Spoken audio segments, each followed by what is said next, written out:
first thing that you need to save for is some kind of emergency fund. And a divorce is a traumatic time, and financially it could be very, very difficult. But what you don't want is to be unprepared for the next difficulty that comes around the corner. It could be the car breaking down, it could be this, it could be that. So you need an emergency fund. So that is very, very simple. Instant access, savings account. It's not going to earn you much in the way of interest or savings, because that's not what it's designed to do. So build that up. That's the first priority if you haven't got one. Then I would go back and start looking at the debt situation, because if there is debt, invariably it's going to be more expensive than you could earn by saving money. And so clear those debts. And it's just kind of clearing the pitch ready for you to play life's game. You know, the debts and all these things is like litter on the pitch, isn't it? Yes. And you know, there's no point having this goal over there that says I want my life to look like this, and you're trying to battle through all this litter on the pitches.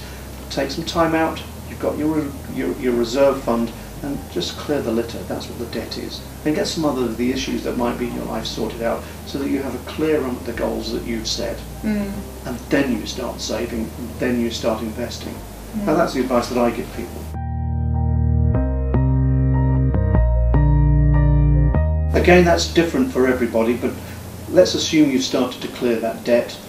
There's some surplus income, maybe even be a capital sum that you've allowed to accumulate, and it's more than you need for most emergencies.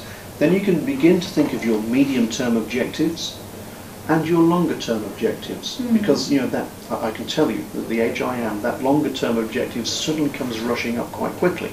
So that I'm talking things like retirement accounts.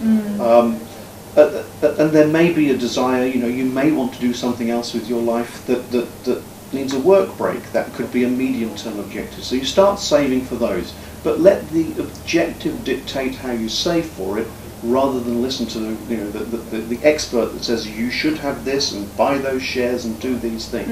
You know, for me, in the short term, do some sticking plaster financial planning, just to make sure that the emergencies are covered, or the immediate things are covered, and then try and decide what it is you want to do. Because out of that, believe it or not, most of the people that I work with know what the answers are.